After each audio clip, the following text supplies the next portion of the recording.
District bureau chief Jacobabad Niaz Ahmed Soomro की report है। जेकबाबाद में थैलेसीमिया सेंटर बहाल करे मासूम ॿारनि जी ज़िंदगी बचाइण लाइ all parties committee Jacobabad rally कढी एहतिजाजी मुज़ाहिरो कयो ऐं मासूम ॿारनि सां इंसाफ़ करण की घुर कई। हिननि वधीक मुतालबो कयो त 6 महीननि खां बंदि पियल थैलेसीमिया सेंटर बहाल न कयो वियो त एहतिजाज जो दायरो वसी कयो वेंदो।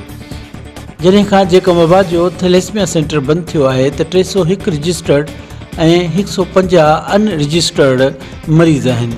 हाणे तक़रीबन 500 जे क़रीब थैलेसीमिया मुतासिर मासूम गुलनि जहिड़नि ॿारनि जूं ज़िंदगियूं ख़तरे में आहिनि। अॻुवाणनि चयो त जल्द थैलेसीमिया सेंटर बहाल करे ॿारनि जूं ज़िंदगियूं बचाई वञनि। जॾहिं खां जेकबाबाद जो थैलेसीमिया सेंटर बंदि थियो आहे त 301 रजिस्टर्ड ऐं 150 अनरजिस्टर्ड मरीज़ आहिनि। हाणे तक़रीबन 500 जे क़रीब थैलेसीमिया मुतासिर मासूम गुलनि जहिड़नि ॿारनि जूं ज़िंदगियूं ख़तरे में आहिनि।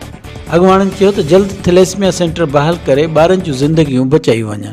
थैलेसीमिया का सेंटर होता था तो न सिर्फ जैकोबाद डिस्ट्रिक्ट, मेरे ख्याल में बलूचिस्तान से ताल्लुक़ रखने वाले भी जो मासूम बच्चे हैं उनको यहाँ से जो है अपना ब्लड फ्रॉम की जाती थी।